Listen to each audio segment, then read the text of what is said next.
kenal dengan pelaku sejak 2018, kemudian dia datang karena ada invitation, dan satu jejak digital di mana dia juga membuat video ajakan.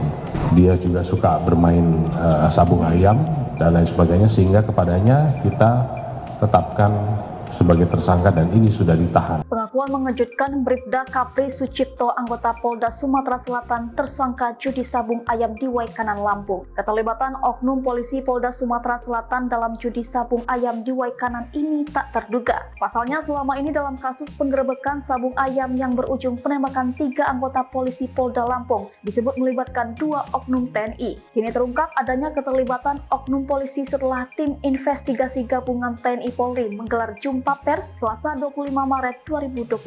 Rupanya anggota Brimob Polda Sumatera Selatan yang kini menjadi tersangka kasus judi sabung ayam ternyata sudah mengenal Kopral 2B atau Kopda Basar, pelaku penembakan sejak 2018. Kapolda Lampung Irjen Pol Helmi Santika mengungkapkan dalam konferensi pers pada Selasa 25 Maret bahwa Bribda Kapri hadir di lokasi kejadian pada saat penggerebekan judi sabung ayam. Kapri mengaku mendapatkan undangan untuk ikut serta dalam kegiatan tersebut dan mengenal 2 anggota TNI yaitu Kopka Basar dan Peltu Lubis yang diduga melakukan penembakan sejak tahun 2018.